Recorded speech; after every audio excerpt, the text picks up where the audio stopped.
Former Glee star Mark Saling's legal drama continues. ET can confirm a federal grand jury has indicted the 33-year-old actor on charges of receiving and possessing child porn on his personal computer and flash memory drive. I go to Hollywood parties, or, occasionally I go to Oscar parties and things like that. And people, big stars, people will grab me by the arm and take me aside and say, "I just want to thank you for the things you say." And it blows my mind, but that's the culture. It's a culture of fear for sure. And it's a big culture of mind control too. MK Ultra mind control rules.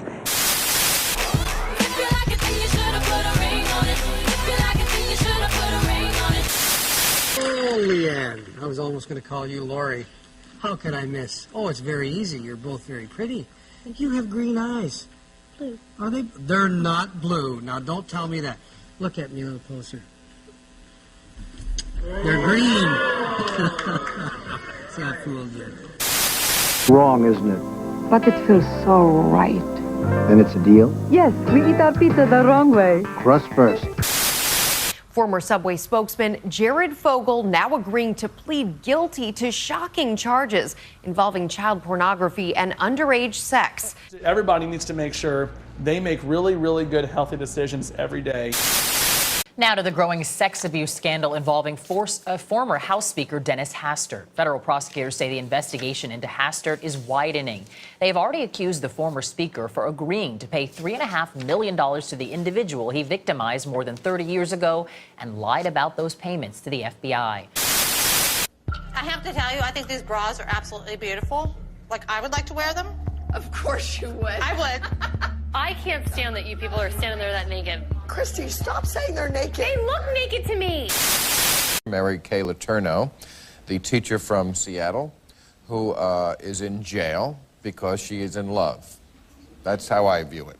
I admit that it's unorthodox. She is 35. The boy is 14. He was younger when they started. But the big story this week. Has he been bar mitzvahed?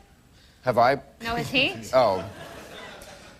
Okay. But she is pregnant again. That was the story this week. With the second child by this boy. So basically they're having a family and they're keeping the mother in jail because she won't conform to what society feels should be the perfect American family. Some people give leather.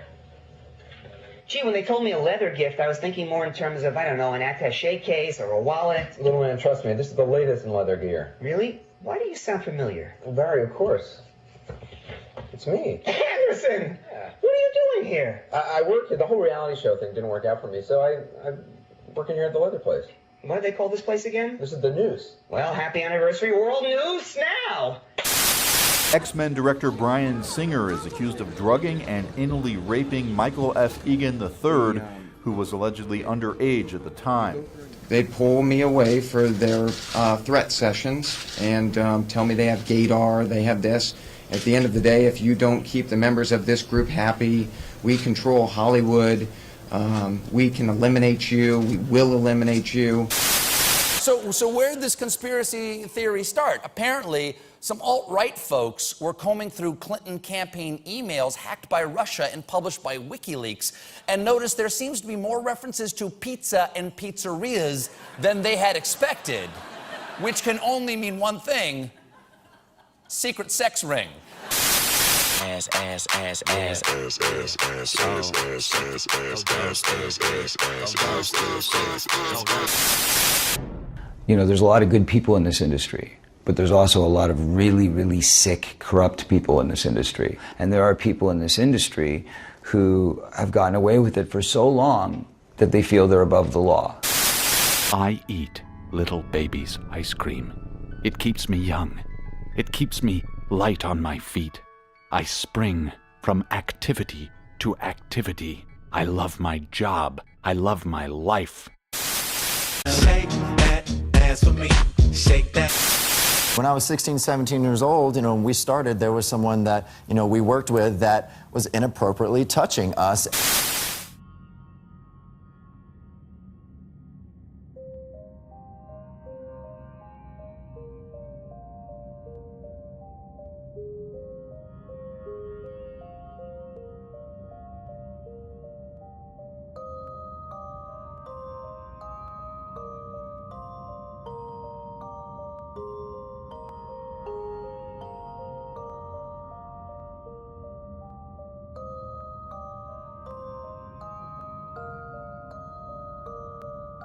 Child rape and murder is nothing new.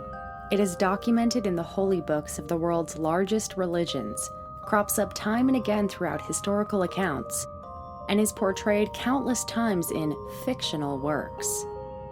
America in particular has a long, sordid history of abuse right beneath the surface.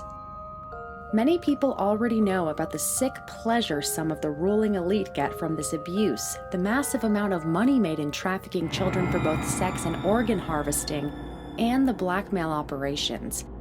But often neglected is how the sexualization and sexual exploitation of children is part of a long-term agenda of mind control, intended to make it impossible for us to resist the tyrants waging war against us.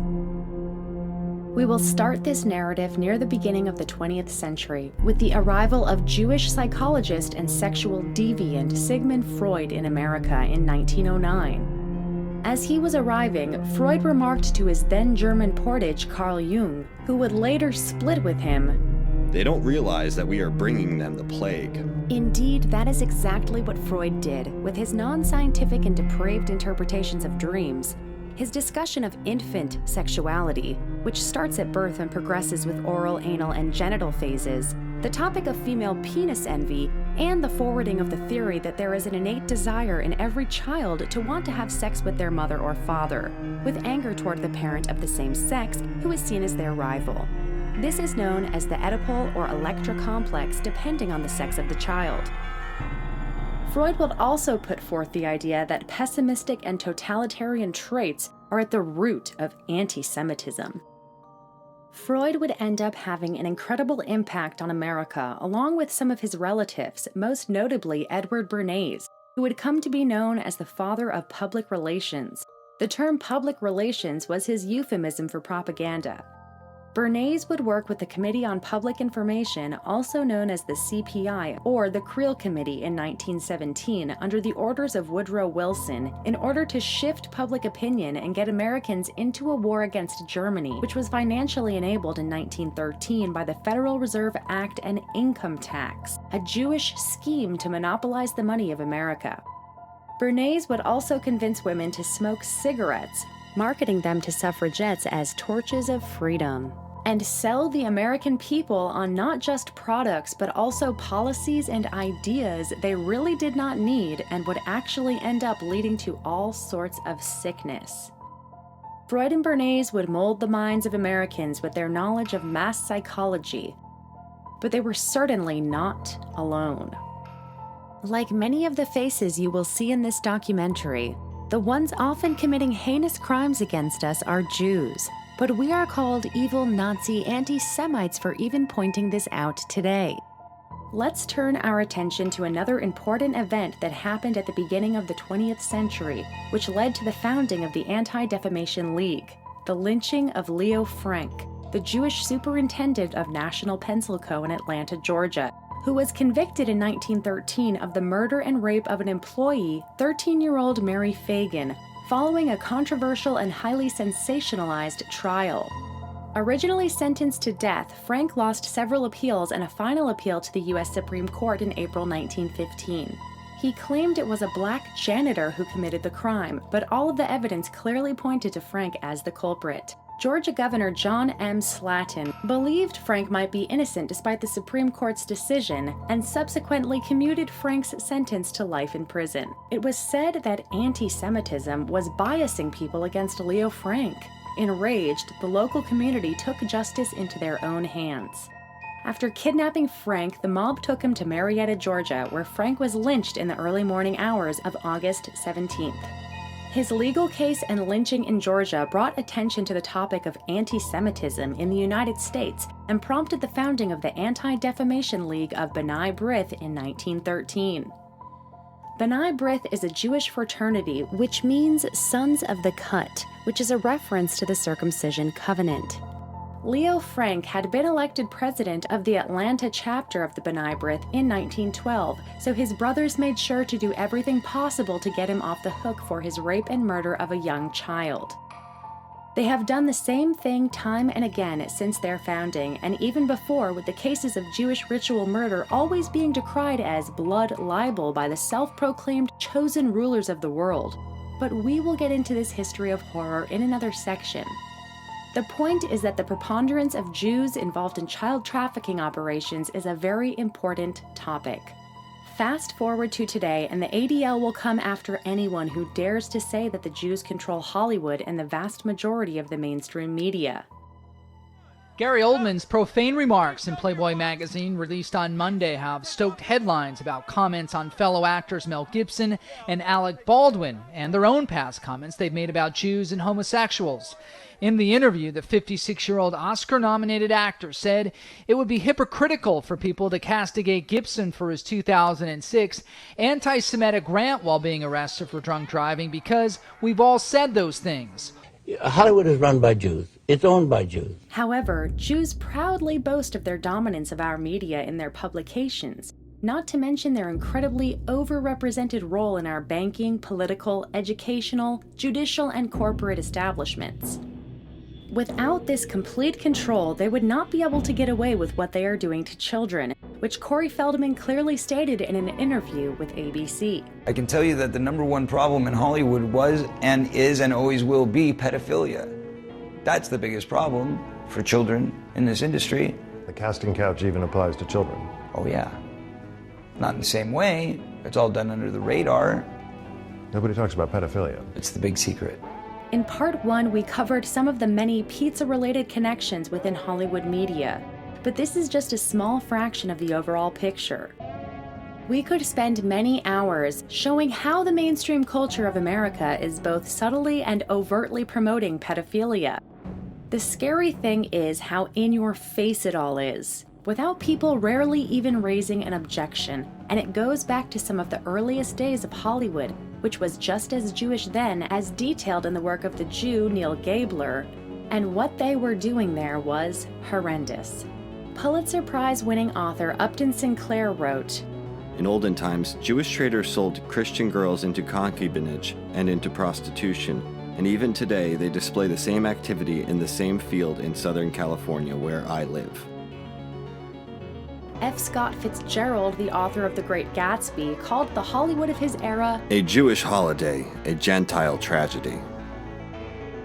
This has been the case for many actors and actresses, especially the child stars. Almost everyone today still knows about Shirley Temple, the adorable girl who entertained audiences in the 1930s as the #1 box office star, as the country wallowed in depression. However, most have never looked back critically at the disgusting display of baby burlesque that started when she was only 3 years old. Shirley would spoof leading stars of the time and commonly play a prostitute or nightclub performer. Shirley's early works were not without detractors. American film critic Gilbert Seldes recommended Shirley's directors should face a firing squad at daybreak. British writer Graham Greene wrote in the 1930s as a film critic of the journal Night and Day and went after the 20th Century Fox movie Wee Willie Winkie, starring the world's most successful child star at the time, 8-year-old Shirley Temple. The owners of a child star are like leaseholders. Their property diminishes in value every year.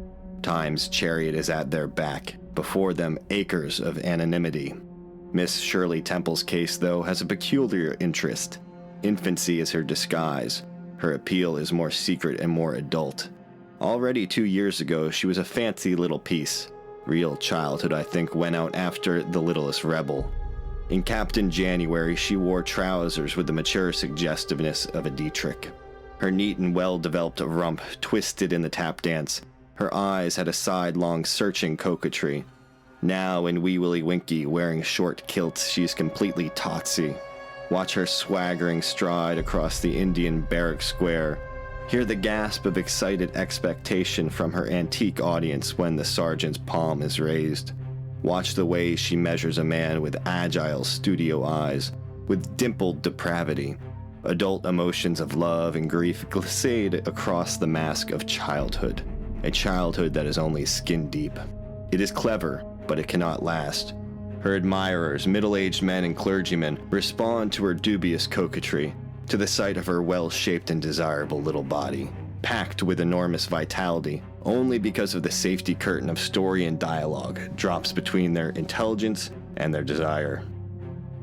20th Century Fox hit Green with a criminal libel suit because he suggested that the child star was playing deliberately to a public of licentious old men, ready to enjoy the fine flavor of such an unripe, charming little creature. Facing a possible prison sentence, the novelist fled to Mexico. Was Shirley Temple playing the role of a temple prostitute in some kind of religious ceremony? Perhaps on the silver screen, but it appears this was not the case in real life. Shirley's career would take a dive because she refused the rape attempts of Jewish directors on the casting couch. The aggressive attempts began as she tried to transition from a child star to a teen actress, with perhaps the defining moment being when she lost the role of Dorothy to Judy Garland. In Child Star, an autobiography, Shirley wrote that when she was 11, Wizard of Oz producer Arthur Freed pulled out his penis saying, "I have something made just for you. You'll be my new star." Not knowing how to respond, Shirley laughed, which infuriated the Hollywood hotshot. She found out on the trip home that her mother was propositioned in the same way by MGM co-founder Louis B. Mayer, who was born Lazar Meyer. Mayer reportedly abused and molested Judy Garland relentlessly during filming, ruining her entire life. As for Shirley, she was chased around the office of Jewish producer David O. Selznick of Gone with the Wind fame at age 15, skillfully evading the out-of-shape pervert. Later on different occasions, Jewish producer Samuel G. Engel and famous Jewish actor, singer, songwriter, and movie producer George Jessel would also try to rape Shirley, but both attempts were blocked by the use of a swift knee to the groin. Many child stars succumb due to the threats, pressure, or promises of fame, but are quickly used up and destroyed. Shirley, in comparison, seems like a rare success story. In 1950, she married and had 2 children. The advent of television gave her a brief reprise with a couple of Shirley Temple series. In 1967, she entered politics for the Republican Party and was unsuccessful at the congressional bid. 2 years later, President Nixon had her represent the United States at a session of the United Nations General Assembly, and she was appointed U.S. ambassador to Ghana and Czechoslovakia. However, her treatment as a child did seem to have residual effects. Later in life, she would reveal how she was punished as a child. As a child actress, I mean, yes, with all those kids, there must have been havoc on the film sets. Particularly Yes. among the grown-up actors couldn't have liked you very much, could Well, they? at the beginning, there were 30 little children all together, 30 of us between the ages of 3 and 5. And this producer, in quotes, separated the children from our mothers, so the mothers didn't know what went on.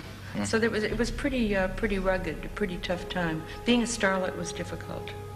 I was a starlet from 3 and a half to 5 years of age. And you were known as One-Take Temple, weren't you? Because you always knew your lines. Yes.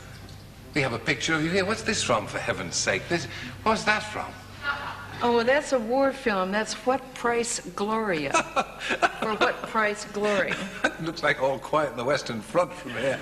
Close. Yeah. So did they keep you in check by putting you in this... where? In the box? In a black box. In the old days, they had one sound box on the stages to mix the sound. You know, they were black and they were on big rubber wheels and had a little narrow window way up high. Well, when we misbehaved, they had 2 sound boxes on our set. One of them had a big cake of ice in it. And when any of us misbehaved, we were sent one by one into the black box to cool off and think about it, in the dark, with the door closed. I got a lot of earaches, I got a lot of styes, I got a lot of problems from that. I was in the box several times. But the lesson was, time is money, and it's work, not play. And I learned that before I became a star. And once you become a star, I mean, really. You don't have to stand in boxes with ice No anymore. boxes. No. How did you get on with it? I still like ice. So was Shirley Temple's early work in baby burlesque just a scheme to make money off of a young girl and market her sexually to perverted old men? Or was there something else afoot that had to do with using mass media to sexualize children for specific ends? Let's consider the case of Jewish psychoanalyst Wilhelm Reich, who was doing research into youth sexuality in Europe at the same time Shirley was fondling adults on the silver screen. Reich was heavily influenced by Sigmund Freud, who he had met in 1919. Reich was very interested in sexual energy and would dedicate the function of the orgasm to Freud. In 1930, Reich moved with his wife to Berlin in what was then the Weimar Republic. At the time, Berlin was essentially the capital of degeneracy, pornography, transvestism, child prostitution, and every other kind of deviant sexual behavior, where Jews, who owned almost all of the wealth of the country, could do as they pleased with the impoverished Germans. Reich set up his clinics in working-class areas, distributed pamphlets, and taught sex education. He joined the Communist Party there, but was frustrated by their delay in publishing his 1932 book, The Sexual Struggle of Youth, as it was apparently even too controversial for the communists. His 1933 book, The Mass Psychology of Fascism, would claim that all humans have the potential for fascism, especially if they are sexually repressed in their youth, which he saw as evil. He wrote, Suppression of the natural sexuality in the child, particularly of its genital sexuality, makes the child apprehensive, shy, obedient, afraid of authority, good and adjusted in the authoritarian sense. According to Reich, the only way to stop fascists was to sexualize them as children. Once the National Socialists came to power in 1933, Wilhelm Reich realized that he had better leave, as he was a Jewish anti-fascist who was out to corrupt the youth, and therefore not very welcome in the Third Reich. He would skip around Europe as he was not receiving a warm welcome anywhere, even within communist circles, due to the nature of his work on youth sexuality. In 1936, he published The Sexual Revolution, and in 1939 he arrived in the United States, where he would actually meet with Jewish scientist Albert Einstein and discuss his plan to defeat the National Socialists using his energy research. He would be a very controversial figure in the US, running afoul of the FBI on a number of occasions, but we will come back to him later. Back in Germany, the National Socialists had effectively eliminated unemployment, putting 6 million people back to work in only 3 years, gotten rid of the Jewish system of usury, and instead instituted a currency based on the production of the people, stopped the rampant exploitation of German people, restored high art to its rightful place, and did their best to restore the health and well-being of their folk through programs like Strength Through Joy. Sexuality and the nude body was not forbidden in a prudish fashion. Actually, their art reflects a high esteem for both, but the human was never degraded and debauched like was the case in Weimar Germany. Like Wilhelm Reich, some of the people and groups purged from Germany in the Third Reich would find their way to the United States, where they would exert great influence, such as the Frankfurt School, which was a group of Jewish intellectuals, psychologists, and philosophers who were developing a way to spread communism internationally by using mind control manipulation rather than force of arms. This tactic was inspired by the work of Georgy Lukács, a Jewish Marxist operating in Hungary, who determined that in order to have a successful communist revolution, society needed to be broken down, and the way to do this was through eroding the family unit and sexual mores. In his brief role as Hungarian Minister of Culture of the government of the short-lived Hungarian Soviet Republic in 1919, Lukács implemented a policy he titled Cultural Terrorism, which focused on these two objectives. In his lectures, graphic sexual matter was presented to children, and they were taught about loose sexual conduct. He and his cohorts were quickly driven from power in Hungary, but his communist comrades would come back with a vengeance years later.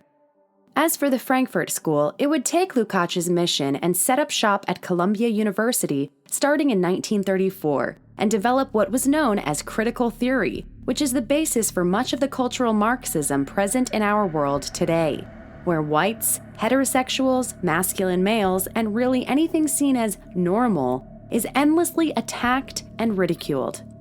They would argue that the sexual repression of children was the real child abuse and what leads to evil Nazis. Like Freud, these Jews intentionally brought the plague and used the intelligence agencies and mass media of the United States to do so. Germany's short experiment in which a country decided to determine its fate free from Jewish influence was not to last long. The major empires of the world, the USSR, the British Empire, and the American Empire, would all combine forces to crush Germany, which was smaller than the size of California. In the ensuing bloodbath, as Germany was overrun, women, children, and the elderly were tortured, raped, and murdered in cold blood. These crimes were well documented in Hellstorm, but of course, as with most of history, all we have ever been taught is the victor's version of events. All we hear or see about World War II now revolves around the victimization of Jews in the fabricated Holocaust, which is used as the justification for all their criminal actions today, and why we must never again criticize them or remove them from positions of power. In the aftermath of the war, the victors wanted to ensure that they were able to identify and neutralize any threat to power. The victors wasted no time in cementing their ruling role over the Western world, with projects in mass behavior modification ramped up right after the war. It is conceivable that one persuasive person could, through the use of mass media, bend the world's population to his will. A person can be induced to do voluntarily something that he would otherwise not do. While working at MIT in 1946, Kurt Lewin received a phone call from the director of the Connecticut State Interracial Commission requesting help to find an effective way to combat religious and racial prejudices. Lewin set up a workshop to conduct a change experiment, which laid the foundations for what is now known as sensitivity training. Starting in 1946 were the Macy Conferences, which were held in New York City, laying the groundwork for systems theory, cybernetics, and essentially mass mind control. The Frankfurt School had a significant presence there, with its head Max Horkheimer being a guest. Also, there was Dr. Gregory Bateson, then husband of Margaret Mead, and integral part of the Office of Strategic Services, which he would soon help turn into the Central Intelligence Agency. Some of the other researchers present at the cybernetics conferences later went on to do extensive government-funded research on the psychological effects of LSD and its potential as a tool for interrogation and psychological manipulation in such projects as the CIA's MKUltra program, which will be discussed later in this section. In 1947, one of the leading lights of the Frankfurt School, Theodor Adorno, developed the California F-scale personality test with the help of Frankfurt leader Max Horkheimer. This research, financed by the American Jewish Committee, was later turned into the book The Authoritarian Personality.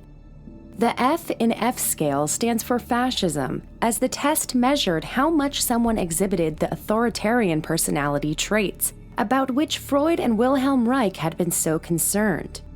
Any kind of ethnocentrism, masculine strength, or even traditional family values were seen as authoritarian and therefore in need of correction. There was even a scale to measure anti-Semitism, which was viewed as an obvious mental disorder and not a natural reaction to Jewish criminality and control.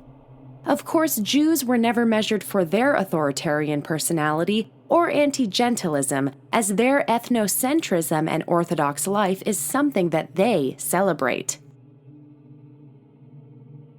This could not be more clear in the State of Israel, which was officially created in 1947 along with the F-scale test and was based on terrorism and theft.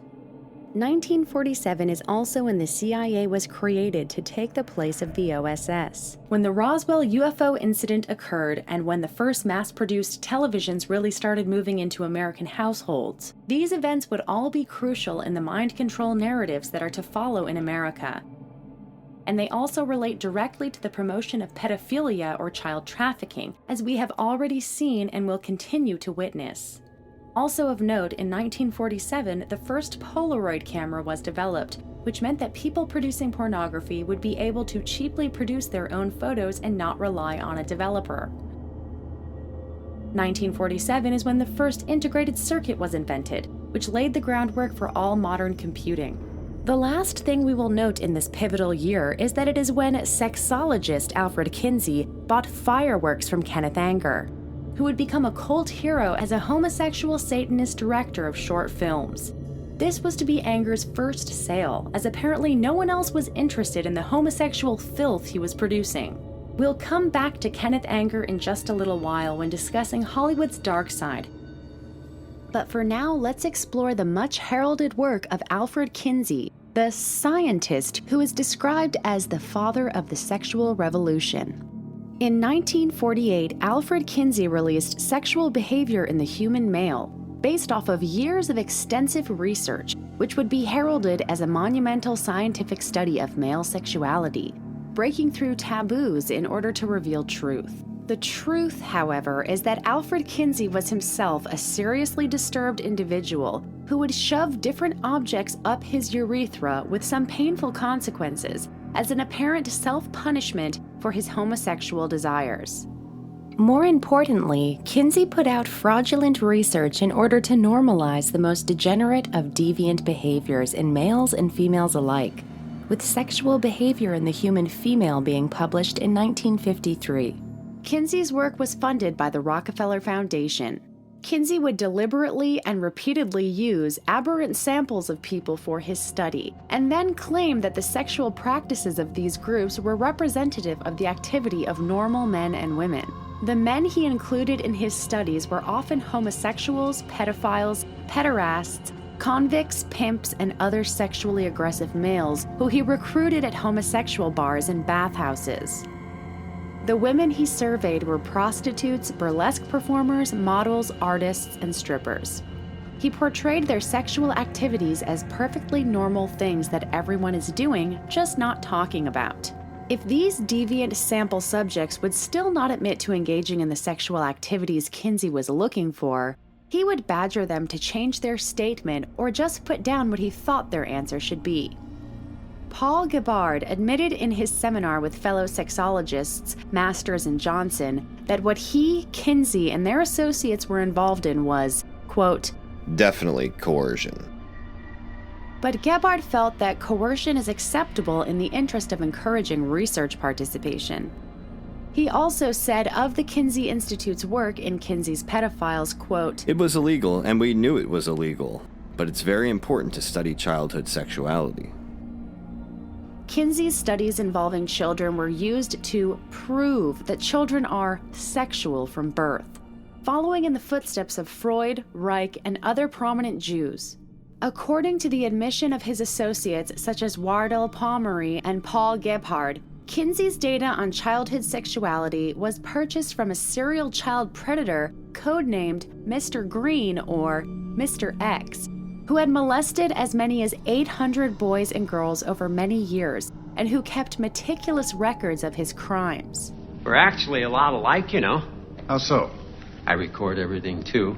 The depth of every vagina I've encountered, the length and circumference of every penis, the time to reach orgasm, the distance of ejaculation. I've written it all down. It's a record of my life's real work, which is sex, by the way. I find that recording it's a way to experience things a second time, don't you? Shall we get started? My grandmother introduced me to sexual intercourse when I was 10. My first homosexual act was with my father.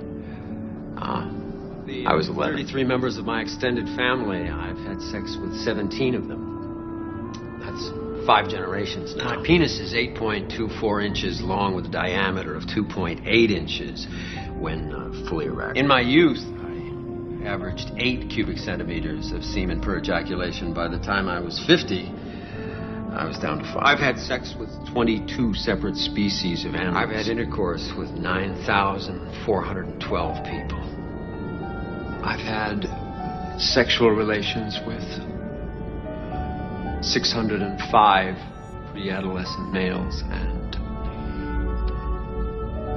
231 pre-adolescent females. You ever seen a boy orgasm? No.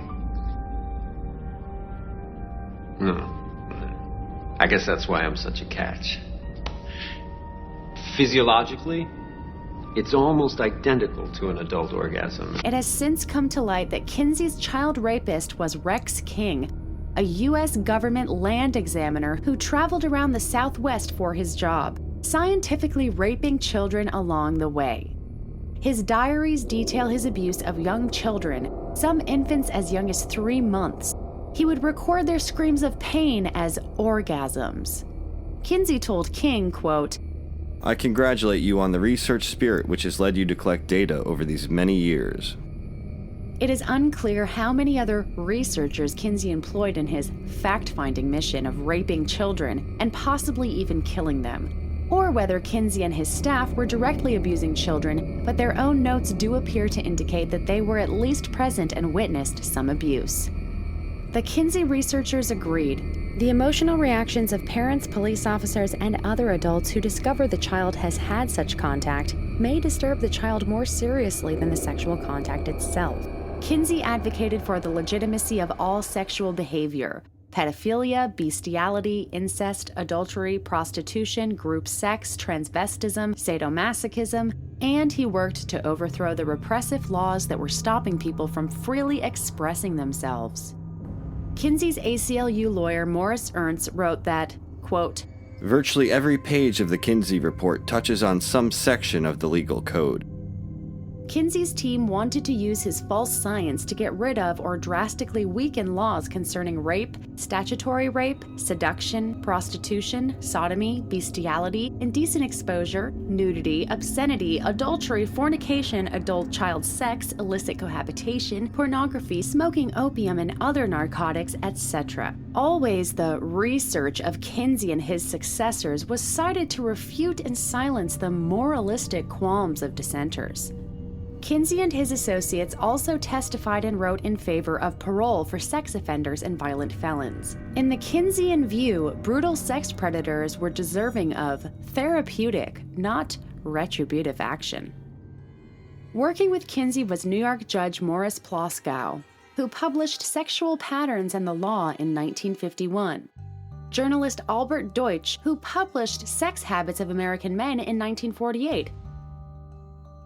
The notorious French pedophile and jurist René Guyon, who wrote The Ethics of Sexual Acts in 1948, and Morris Ernst and David Loth, who co-authored American Sexual Behavior and the Kinsey Report in 1948. Dr. Manfred Guttmacher and Dr. Harry Benjamin were also part of the Kinsey cabal. This cadre of experts had a very well-oiled propaganda apparatus in the sympathetic national media, which accepted and promoted the Kinseyan legal and scientific claims without question. Kinsey was on the cover of most of our magazines and was celebrated in newspaper headlines and television news stories as a great scientist who was freeing the world from our unhealthy, puritanical sex repressions. The big change in the legal code began when Professor Herbert Weschler, acclaimed legal scholar at Columbia University and formerly a confidential assistant to President Franklin Roosevelt, published an article in the May 1952 Harvard Law Review entitled The Challenge of a Model Penal Code. The American Law Institute, the educational arm of the American Bar Association, adopted the Model Penal Code in 1955 to alter the sex crime laws and family laws of America, both nationally and state by state. Our society's legal protections began to crumble under a coordinated assault. 52 laws were either changed or abolished, and now Kinsey is the most cited sex scientist by far in Westlaw and the other legal indices. We have since seen an explosion of divorce, abortion, sexual promiscuity, sexually transmitted diseases, illegitimate births, cohabitation, pornography, homosexuality, sadomasochism, rape, child molestation, sexual crimes of all types, family breakup, endemic violence, etc. Kinsey has been rightfully exposed by Jewish psychologist Judith Reisman, who put forth much of the evidence against Kinsey already cited, but she then attempted to link him with Nazi fascism and called him an anti-Semite who would not even employ a Jewish man. This appears to have been done to give the ongoing psychoanalytic perversion not only a non-Jewish face, but an anti-Semitic one. Her conclusion ignores the overwhelming amount of elite Jewish colleagues and employees he had. There were Jewish bankers and Jewish felons within his research, and Jewish lawyers Morris L. Ernst and Harriet Pilpel who won a legal case that ensured the confidentiality of his research was maintained and his institute was not condemned. There was also the Jewish media, like Arthur Sulzberger, who heavily pushed his books upon the masses through the New York Times and also helped to financially secure Kinsey a seat on the board of the Rockefeller Foundation. Kinsey was also on the advisory committee for the Mattachine Foundation, co-founded by Jew Franklin Kameny. The foundation was an early gay rights organization. Kinsey also sent his transsexuals to his Jewish friend Harry Benjamin. It is said that Harry Benjamin gave the first transgender reassignment therapy to one of Kinsey's referred clients. But that crown goes to another Jewish man named Magnus Hirschfeld, a pioneer sexologist who paved the way nicely for the Kinsey Institute. While Kinsey was at the helm of the Kinsey Institute in the late 40s and early 50s, Wilhelm Reich was busy with his own work on childhood sexuality. He established the Orgonomic Infant Research Center in 1950 with the aim of preventing so-called muscular armoring in children from birth. He would hold meetings in the basement of his house in Forest Hills. Several children who were treated by OIRC therapists later said they had been sexually abused, although no one pointed the finger at Reich himself. One woman said that she was assaulted by one of Reich's associates when she was 5 years old. Children were asked to stand naked in front of Reich and a group of 30 therapists in his basement, while Reich described the children's blockages. Reich's daughter, Laura Reich Rubin, told Turner that she believed her father was an abuser, although she did not say she had been abused by him. She believed that Reich himself had been abused as a child, which is why he developed such an interest in sex and childhood sexuality. Because many victims of childhood sexual abuse will later grow into victimizers, it can literally spread like the plague, especially when condoned by sex experts like Reich and Kinsey. But however awful and damaging adult-child sex may be, that is not all that we are talking about here. We are also dealing with torture and murder. This is not just science, but also ritual. We dealt with this in part 1 and will come back to it in a future section, but it is important to note some of the occult connections with Kinsey. As was previously mentioned, Alfred Kinsey had formed a relationship with homosexual Satanist Kenneth Anger, and the Kinsey Institute actually has a large Kenneth Anger collection. In 1955, Kinsey and Anger traveled together to visit Aleister Crowley's temple, the Abbey of Thelema. They both drew incredible inspiration from the Great Beast, with Kinsey being particularly interested in his diaries. Crowley had stated that he was out to, quote, seduce the boys of England. He intended to, quote, proclaim sodomy as an aristocratic value, which our middle class had better imitate if they wish to be smart. And wrote about how sacrificing an innocent baby boy is the most powerful form of ritual. In Magic in Theory and Practice, Crowley states, but the bloody sacrifice, though more dangerous, is more efficacious, and for nearly all purposes, human sacrifice is the best. For the highest spiritual working, one must accordingly choose that victim which contains the greatest and purest force. A male child of perfect innocence and high intelligence is the most satisfactory and suitable victim. Kenneth Anger's films were generally influenced by Crowley's teachings, in particular his magnum opus, Lucifer Rising. The short film, which took 10 years to make, elevated Lucifer from a position as a fallen angel to a prototypical righteous rebel. Much like Prometheus, which is likely the most photographed statue in New York City, right at Rockefeller Center. Remember that the Rockefeller Foundation funded Kinsey's work. The first person to be cast as Lucifer was a blonde boy named Godot, son of 2 LA hippie freaks. The boy accidentally fell through a skylight rather reminiscent of Lucifer's fall from heaven, indicating this was likely a child sacrifice. Anger's second Lucifer was guitarist Bobby Beausoleil, who played briefly with the rock group Love. Because of his demonic behavior, Anger quickly fell out with him. He would later emerge as an associate of Charles Manson and was convicted of murdering a music teacher in 1970. The question arises, was the scientific work done by Alfred Kinsey and the artistic work done by friend Kenneth Anger part of a larger agenda being funded and promoted by clandestine groups intent on shifting the consciousness of the American mind? This appears to be the case. Let's continue with a brief timeline of some CIA operations following its inception. In the 1950s, Operation Mockingbird started, which effectively installed CIA agents into the national news services, making sure certain stories were pushed heavily while others were suppressed. Although this program was eventually exposed, the CIA still creates fake news stories and elaborate hoaxes, and runs other psychological operations on an unwitting public. Along with this, the military intelligence complex also installed their agents directly into mainstream entertainment, with these operations being glorified in Hollywood movies, such as Confessions of a Dangerous Mind, which tells of the real-life Jewish game show host Chuck Barris's work as a CIA agent. In one scene, Drew Barrymore asks of his ethnic origins. What are you? Jew. Oh, I had one of those once, but he was Sephardic. You look Ashkenazi. The CIA owns everyone of any significance in the major media. There was also Project Artichoke, which arose from Project Bluebird in 1951, dedicated to researching enhanced interrogation methods. The scope of the project was outlined in a memo dated January 1952 that stated, quote, Can we get control of an individual to the point where he will do our bidding, against his will, and even against fundamental laws of nature, such as self-preservation? The project studied hypnosis, forced morphine addiction and subsequent forced withdrawal, and the use of other chemicals, including LSD, to produce amnesia and other vulnerable states in subjects. Artichoke was soon to morph into something much more far-reaching in scope. A memo by Richard Helms to CIA Director Alan Welsh Dulles indicated Artichoke became Project MKUltra on April 13, 1953. MKUltra was the CIA's program of research in behavioral modification on human beings.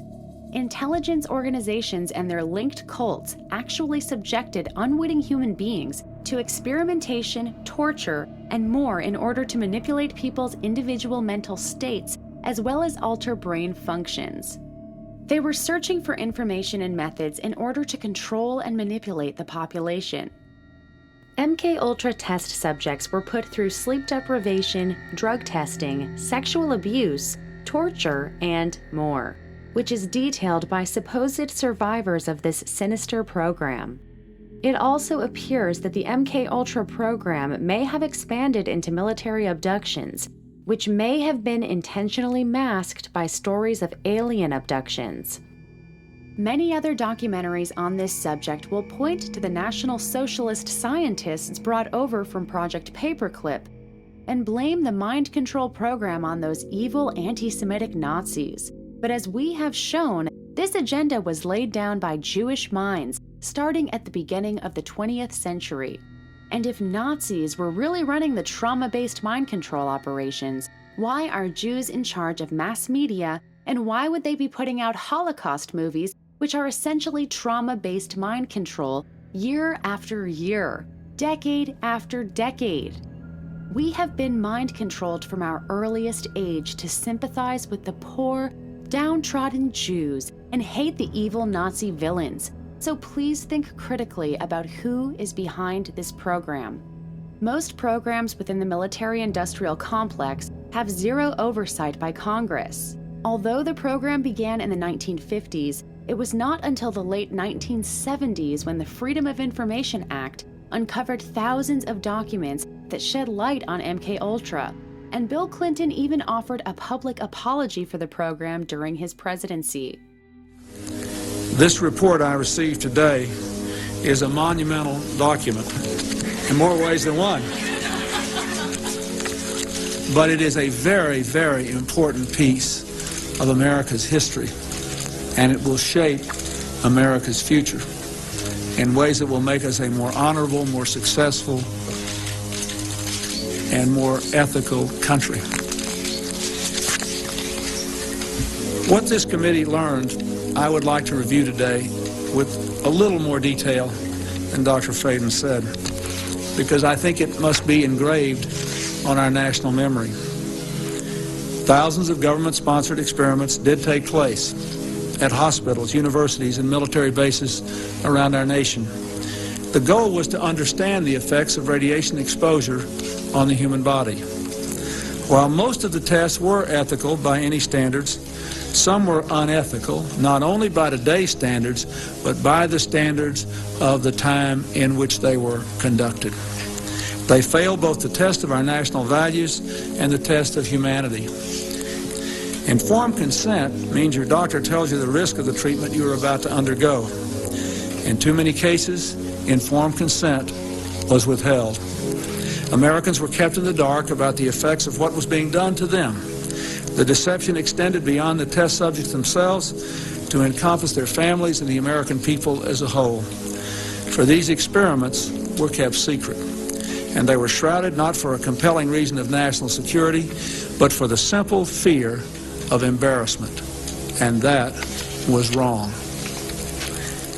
So today, on behalf of another generation of American leaders and another generation of American citizens, the United States of America offers a sincere apology to those of our citizens who were subjected to these experiments, to their families, and to their communities. When the government does wrong, we have a moral responsibility to admit it. The duty we owe to one another to tell the truth and to protect our fellow citizens from excesses like these is one we can never walk away from. Our government failed in that duty, and it offers an apology to the survivors and their families, and to all the American people who must be able to rely upon the United States to keep its word, to tell the truth, and to do the right thing. Do not assume that this means that such programs have stopped. Quite the opposite. Bill Clinton's apology to the nation was used to make the population think that human experimentation is a thing of the past. In fact, the studies conducted under MKUltra appear to have been utilized through mass media to mind control, or at least socially engineer, the entire populace. Spawned from MKUltra was Project Monarch, in which victims, usually young children, are subjected to intense trauma, inflicted to the point at which their minds dissociate from the experience. This causes a form of multiple personality disorder, allowing the programmer or handler to mold these dissociated minds into new, controllable personalities. From there, triggers are put in place so that these mind-controlled slaves can be called upon to perform whatever actions they have been programmed to do. There are various stages or types of programming to service different needs, such as increased memory ability, physical strength, or fearlessness. This was used to create the programmable assassins, as was popularized by the Manchurian Candidate. Cherry Progressive, listen. Mandelbrot set is in motion. Echo Choir has been breached. Is that a lyric from something? Agent Howell has been activated. He killed 2 operatives with a spoon, sir. A spoon? What? We're terminating Asset Howell. Why are there men in hazmat suits? Thanks to your actions, 2 CIA assets are dead. Project Monarch is so named for a variety of reasons, mostly related to the specific traits of the monarch butterfly. The traumatization, typically electroshock therapy, causes a feeling of lightheadedness or fluttering like a butterfly. The area around the corpus callosum in the brain, which is where the 2 hemispheres communicate, looks strikingly similar to a butterfly in section view. There is the supposed genetic memory or instinct passed down through bloodlines that bring the monarchs back to the same habitat year after year. Additionally, there is also the reference to the royal bloodline and the idea of complete and total rule by a monarchy. And could there be a significance to the butt in butterfly, since sodomy is a key component to mind control?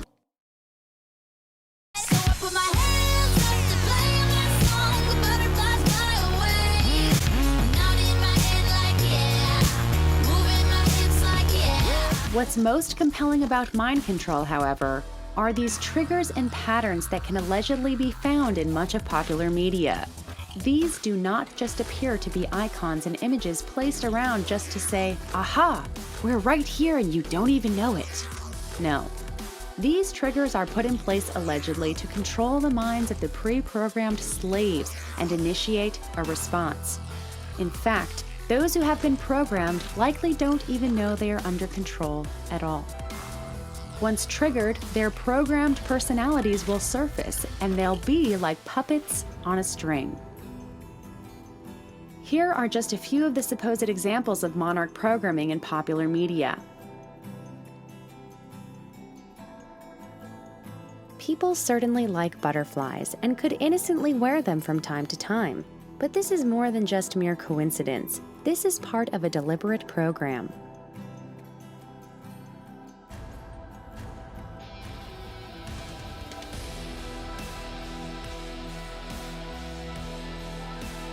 These symbols are not intended to trigger them. Instead, the audience is the target.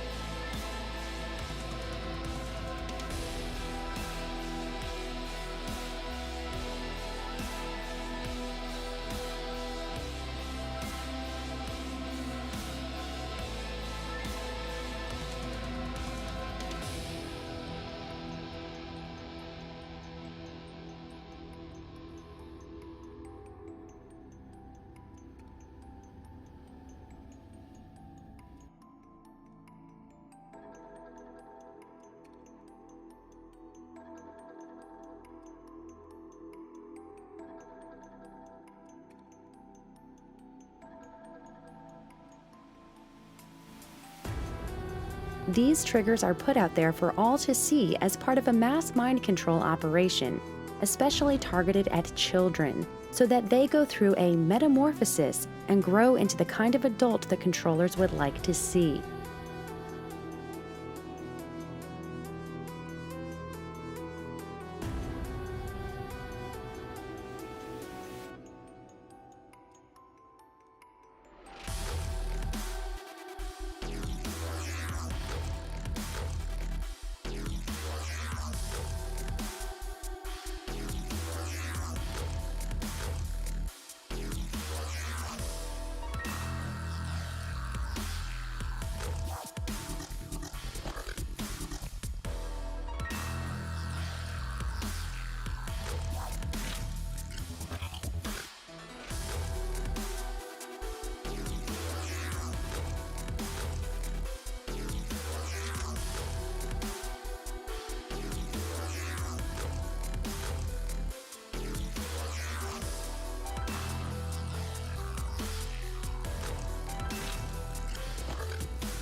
Often the butterfly is associated, overtly or subliminally, with promiscuity and other perversion. More often than not, the butterfly is representative of the female seductress.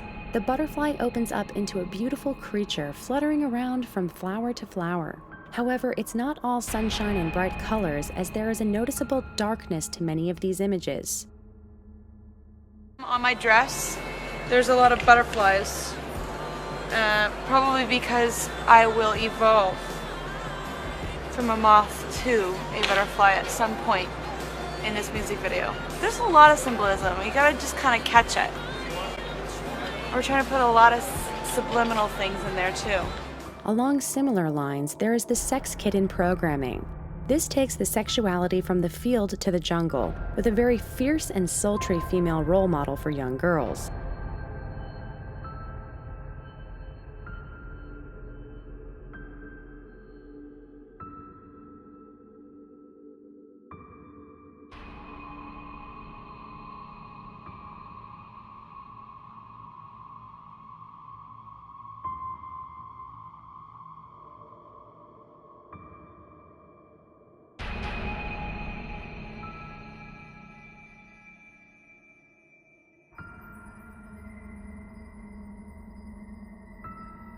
There is also the theme of young women being locked in a prison cell or cage, which again relates to the theme of dehumanization, turning a person into a pet.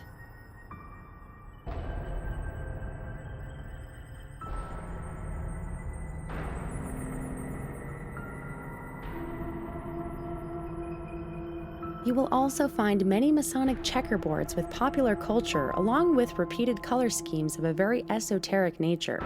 Many references are made to past pop icons such as Marilyn Monroe, who was the prototypical ditzy blonde seductress.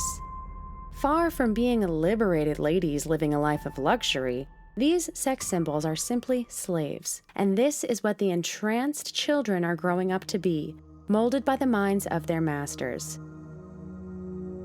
Tying this back to our previous section on Pizzagate in a strange way that could be more than just a coincidence, there is a butterfly ping pong company.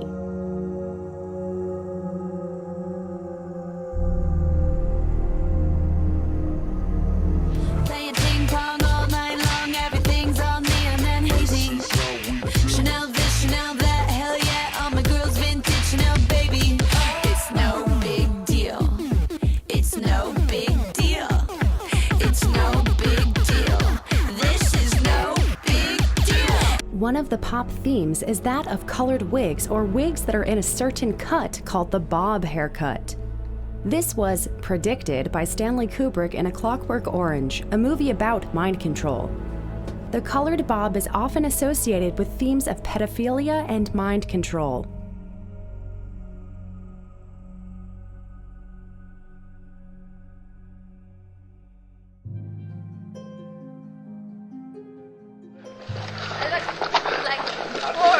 You look pretty, Brittany. How you doing? Going home right now? What? You going home? Sometimes the pop role models will crack, have a breakdown, and have to go to rehab or reprogramming before being released back out for public consumption.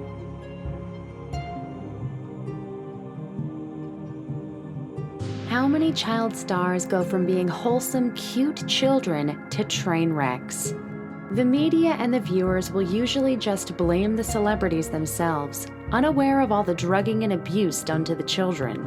These people will go on to live shattered lives and take drugs to try to ease the pain, as actor Corey Haim did before finally dying as a result of the trauma.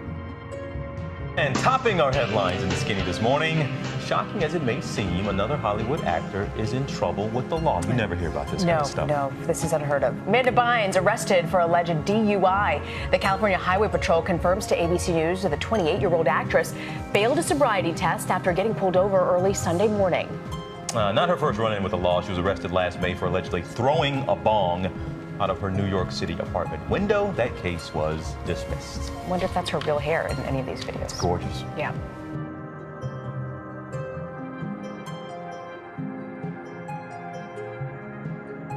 In an Indian headdress, wearing a bikini, setting aerosol cans on fire. Whatever possessed you, Gaga? Because it's art. Yes. It's about poker facing with your sexuality. When I was making love to my old boyfriend, I used to think about women sometimes. Oh, good Lord. I'm sure he was delighted when you told him, because...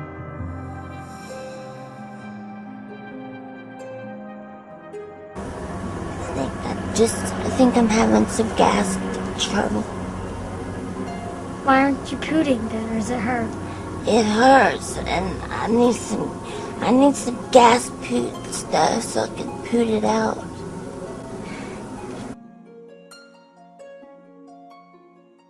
Yeah, it's a difficult title. It's a good day to die. But I suppose it's because you had kind of a good day, and if you would have died, well, so be it. Is that it? That's right. That's a good explanation. Have a sandwich, and let's go shopping. Yeah. Die hard. That would have been at your chosen time. Well, it's about, it makes about as much sense. A good, or maybe there is a good day to die hard. Yeah. I'll tell you what.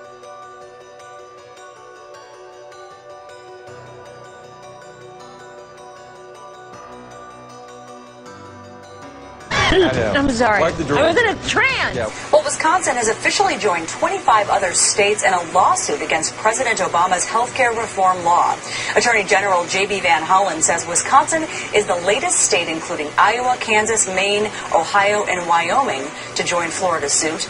The states claiming the exorcist Sa Antisracho and Pele Bringritz by Health Urset. Well, a very, very heavy debatation tonight. We had a very Darrison fight. Let's go to Terrence and for the head of the pit.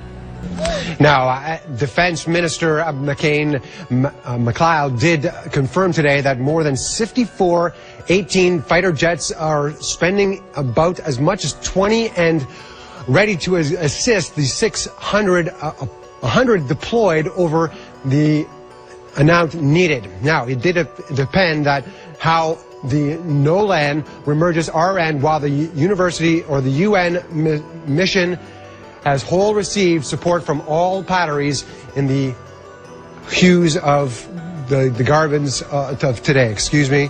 I'll hand it back to you. Předpokládat, že odpoledne pravděpodobně budeme úspěšnější. A teď se pojďme podívat na to, co přinesly poslední hodiny na české politické scéně. Yes, like they say in Catholic school, leave room for the Holy Ghost. Anyway, there is a lot of memories today, actually. It's a big day in music history. 35 years ago today, Elvis Presley passed away, the king of rock and roll, and as Mark Cohn says in his great song, Walking in Memphis. We are told by the victims themselves that they are suffering from multiple personality disorder, and it is sold to us as something that we actually want for our own lives. Just also, I want to find out about this situation with you have many different alter egos, right? Oh yes. Roman is one, and then you have... Roman is one, Barbie's one. She's like the little innocent girl. I have Martha, who's Roman's mother. She's like a crazy lady from London. And actually, she's gonna make her debut in the video that I just shot with Drake. It's for a song called Moment for Life. So we just shot that video, and Martha, like you'll actually see Martha in the video. It's gonna be kind of weird. Great. I can't wait to see her. All right, and it's good that he's with his mom. That Roman has his mom with him. Well, I started recording the music, and I didn't have a concept. I just recorded for almost a year, and I did about 70 songs. And during the process, I realized something that is really, something that I go through. I have two different sides to my personality, and it's when I'm on the stage and it's who I really am. So I decided to give my fans what they want and what they're used to, who is the person in all the videos and the person in Crazy in Love, who is Sasha Fierce. And I also wanted to introduce them to who I am and give them a better, deeper connection to my true feelings and my sensitivity and my vulnerability. The more mature I get, the more I kind of use Sasha Fierce when I'm afraid, or when I need to be strong or a little more tough. But I just really want to talk and just say how nice our world is. It is so nice. I'm gonna cry right now because our world is so nice. No, it really is, because oh my God, the other day I saw this magazine, and I looked at it and it said I was pregnant, and I went up to my mom and I was like, oh my God, my mom knew, she was right. Always believe everything you read. Rough, yeah. Yeah, it's kind of weird. Ah, weird. Hello. Oh my goodness. Hello. Ew. Strong Brittany. Yeah, it was a weird time. Ew. I'm embarrassed. Can we stop? Yeah, I definitely have different personas and different attitudes. Psycho Serena. If you don't want to meet her, she's on the court, she's at practice, and she's in the match. And she's awesome and she's amazing. She's this great athlete. There's Summer. She helps me out a lot. Summer has a whole story.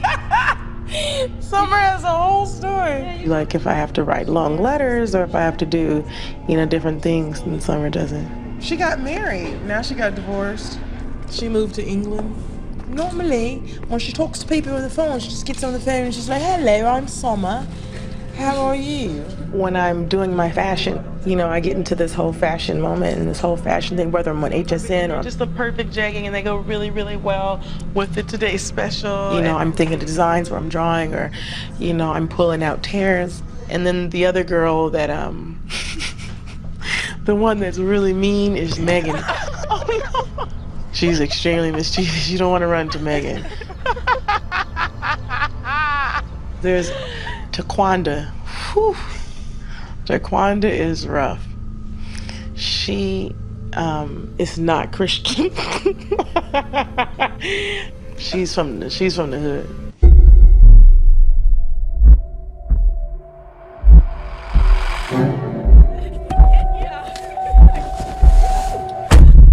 Hey, pardon me, sir. I think you have the wrong car.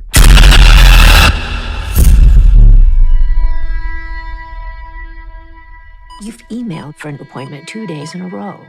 Tell me what's going on. I've never seen a case like this before. 23 identities live in Kevin's body. Did something happen?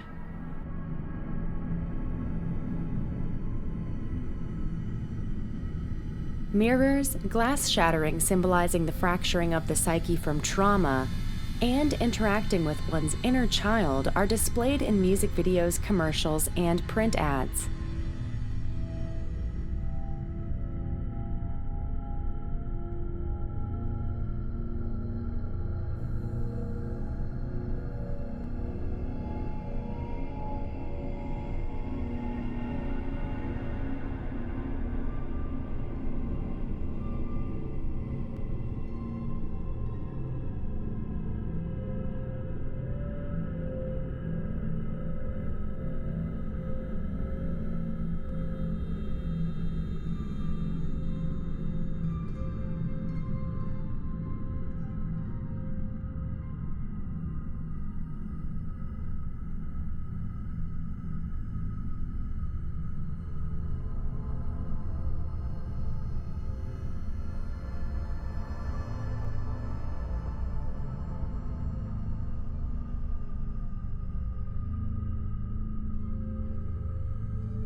Notice here that Katy Perry becomes activated, most likely summoning her performer alter.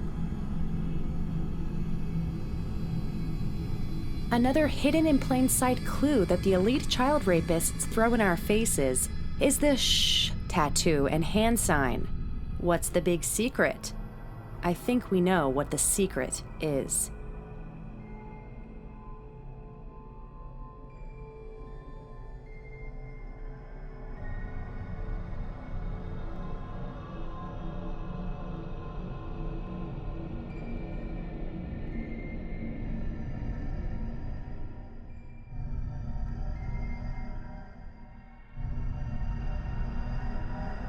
Just as these child stars are corrupted from an early age, so are most children, as they are born into a world of toxic culture, surrounding and infecting them with the programmed poisons.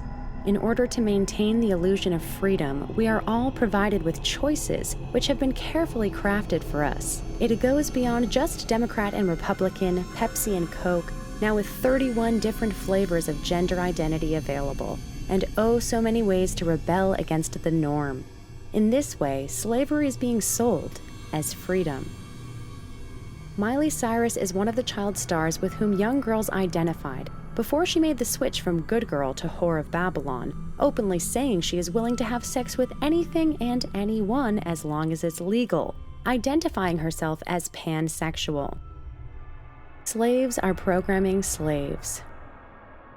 Apparently, 1939's The Wizard of Oz is actually used during monarch programming to plant triggers into the minds of subjects.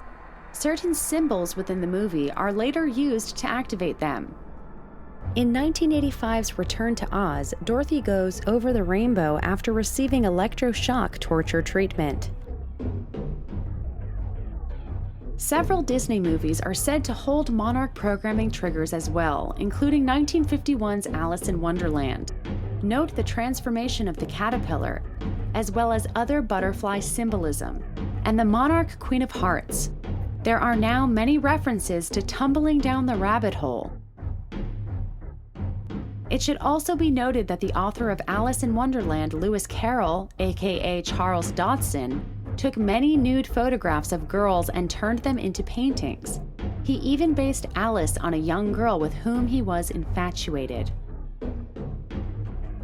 Monarch mind control is a theme that is brought up in more recent films, notably The Butterfly Effect, featuring Ashton Kutcher. The film features scenes of severe trauma, including children being filmed for underground child pornography, which ends up wrecking the life of the female character, like what happens to many child stars. Ashton's character, Evan, is passed genes from his father that give him the ability to go back in time, just like how monarch butterflies receive genetic memory from their parents. It is interesting to note that Ashton has been seen wearing a Freemason hat, has appeared in a commercial with a sexy female pizza slice, supported Penn State coach Joe Paterno, even though he covered up for Jerry Sandusky's abuse, considers Israel close to his heart, taught Israeli-born Natalie Portman quite a few things about Judaism, and is now leading a crusade against child trafficking, including a well-received speech in front of Congress. But he refuses to point the finger at the people who have employed him in Hollywood or the politicians.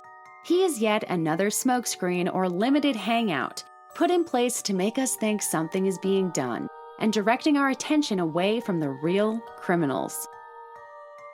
Let's jump back to the past again to reveal yet another important butterfly connection and see the butterfly effect from one very important book, which is where we get the name for Jeffrey Epstein's plane, the Lolita Express.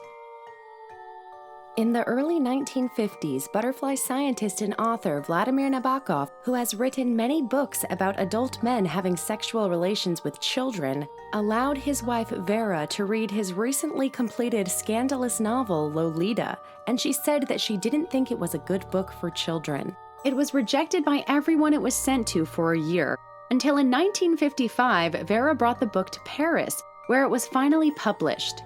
Its release did not get any publicity until Graham Greene selected Lolita as one of the 3 best books of the year. He wrote to Nabokov in January 1957, I thought Lolita a superb book, and I am now, as a director of a publishing firm in England, trying to arrange its publication. In England, one may go to prison, but there couldn't be a better cause. The book for Lolita was even seen as being too lewd and libertine for France at the time, which says a lot. However, it reached #1 on the bestsellers list in the UK and America. It features very scientific and accurate pedophile characters, one of whom it turns out used Lolita to produce black market child pornography. Was Vladimir trying to expose the underground workings of the child abusers and show people how to spot their ways? The book even features homages to Shirley Temple films. Is this why Greene, who had been so opposed to Shirley Temple films, considered Lolita such a great cause? Interestingly, a few years prior in 1954, Graham Greene had written The Destructors, a book about a gang's wanton destruction of an old house, which former child star Drew Barrymore would recommend in Donnie Darko, setting off the main character to take an axe to his school, and later burn down the house of a motivational speaker, revealing he owned a large collection of child pornography. Also indicating that perhaps Lolita was not intended to popularize pedophilia, but to warn against it, is the fact that Vladimir hated Lewis Carroll with a passion for what he did to children. The Lolita riddle also shows how Vladimir was likely abused by his uncle Ruka as a boy, which set him on a crusade against such predators. Joanne Morgan has drawn attention to a suspicious pattern of errors in Nabokov's autobiography, which converges on the discussion devoted to Uncle Ruka. Nabokov first wrote about Ruka in his 1948 New York article, Portrait of My Uncle. The bulk of this article was later incorporated into the 2 editions of his memoirs released in 1951. Nabokov's persistent literary focus on adult child sex has raised difficult questions about his sexual orientation. A meaningful error, evident in his memoirs, suggests we have reasons to be concerned. When he was around 9 or 10 years old, Nabokov recalled how Uncle Ruka would visit him in the nursery, only to collapse into a chair with an ecstatic moan, reading children's books. The author then described his own reactions to rediscovering the French classic Les Malheurs de Sophie on the bookshelves. In the 1948 New Yorker article, he neutrally related, "In my own case, when I come upon the books and read again about Sophie's troubles." However, in conclusive evidence, he offered this alarmingly different account. "In my own case, when I come over Sophie's troubles again, I not only go through the same..." This telling blunder suggests Nabokov did indeed indulge in sexual fantasies of a pedophilic nature. The significance of Nabokov's blundering strategy is confirmed by the key it provides to his neglected Lolita riddle. Between 1950 and 1951, Nabokov worked simultaneously on his memoirs, Lolita, and Eugene Onegin. This gave him the opportunity to build an interactive pattern of Freudian slips that hides but ultimately reveals scenes of incest involving Uncle Ruka. Regardless of his true intentions, Lolita served as a way to popularize and normalize this abuse. In 1962, Jewish director Stanley Kubrick made the book into a film, with some notable changes, one of which is that Lolita is made a few years older in the film. We see a scene wherein Lolita wants to go out and party with her friends, but her mother won't let her. She then mockingly gives her mother a Sieg Heil salute, basically stating that her mother is a repressive Nazi for not letting Lolita do whatever she wants. The actress from Lolita, Sue Lyon, wound up leading a very troubled life, faring perhaps even worse than Judy Garland. She was even in Laurel Canyon for a time, where much of the counterculture music sprang up as part of a CIA operation, as detailed by the late Dave McGowan. In the prologue of Lolita, Professor Humbert, James Mason, finds writer Quilty, Peter Sellers, in his unkempt rented mansion, where he is invited to a game of Roman ping pong. From everything we have learned in part 1 of this documentary about Comet Ping Pong and Friends, and the context of this scene in a film about pedophilia, it appears ping pong is a code for a game played using children, likely as they go back and forth between the victimizers. There are also the ping pong shows at strip clubs. That the game is referred to as Roman ping pong could be part of the code as well, with Jewish director Roman Polanski actually releasing his feature-length film Knife in the Water in 1962, the same year Lolita was released. It was nominated for an Academy Award for Best Foreign Language Film, but he would be best known for his infamous 1968 film Rosemary's Baby, which actually features a scene with Alfred Kinsey's 2 famous works on male and female sexuality. The film is about a satanic coven having a young mother impregnated to bring about the Antichrist, who would be called Hadrian. Remember that James Alefantis of Comet Ping Pong uses Roman Emperor Hadrian's lover boy Antinous as his avatar. A year after Rosemary's Baby, Polanski's pregnant wife Sharon Tate was murdered by members of the Manson family. Roman would go on to make a number of successful films, such as Chinatown, until 1977. After a photo shoot in Los Angeles, Polanski was arrested for drugging and anally raping 13-year-old Samantha Geimer, who would actually be denounced by some tabloids as a wily Lolita. He pleaded guilty to the charge of statutory rape. He was released from prison after serving 42 days and was told that the prosecutors had agreed to ask for him to be put on probation. When he learned that the judge had planned to reject the plea bargain, he fled to Paris before sentencing. In September 2009, he was arrested by Swiss police and later released after Swiss authorities denied a U.S. request for his extradition. In October 2015, after another request for extradition, a judge in Poland refused the request. Many Hollywood celebrities have been longtime supporters of Roman Polanski, making him out to somehow be the victim in this whole scandal. Yes, Roman Polanski. I'm very sorry that he's in jail. He even made a grand comeback with the release of 2002's The Pianist, which is about the horrible persecution of Jews by those evil Nazis, which appears to be one of, I don't know, about 6 million films dealing with this subject. But yet it won 3 Academy Awards, including one for Best Director. He would go on to direct Oliver Twist, which is the story of an orphan boy who gets exploited by a Jewish thief named Fagin. He also directed Ghost Rider, which might indicate that he has worked on a lot more Hollywood movies behind the scenes uncredited. As for Stanley Kubrick, Lolita would go on to become a classic, being far more critically acclaimed than the 1997 version, featuring an older girl in more explicit scenes. There was also a curious scene of butterflies being dramatically killed by a bug zapper. Stanley would go on to produce a number of highly successful films, with more than a few of them dealing with themes of child abuse, such as The Shining, in which a boy is abused by his axe-wielding father and the pedo bear makes a few appearances. There is also a scene where the family talks about the Donner family. John Podesta actually said that when on vacation, he does conference calls 50 feet from where they ate each other. Then there is AI, in which a young boy robot is created for grieving parents and eventually ends up in the hands of a gigolo robot. Then there is Eyes Wide Shut, in which the protagonist goes under the rainbow to a costume shop, wherein a Russian man is prostituting what he says is his daughter to 2 Asian men. In the scene, pizza and Chinese food are seen on the table, not placed there by accident, reflecting what is taking place between the pizza young girl and the Asian men. Domino, just like the pizza chain, is the name of the prostitute. And the masks used in the sex orgy scenes are also known as dominoes, tracing back to Venetian origins, just like Shakespeare's well-known Jewish merchant of Venice who wanted a pound of flesh from his victim. The head honcho in the film, sitting atop the sex and murder conspiracy, is a powerful Jewish man. During the filming of Eyes Wide Shut, Stanley Kubrick actually stated to another Jew, quote, "Hitler was right about almost everything." What did he mean?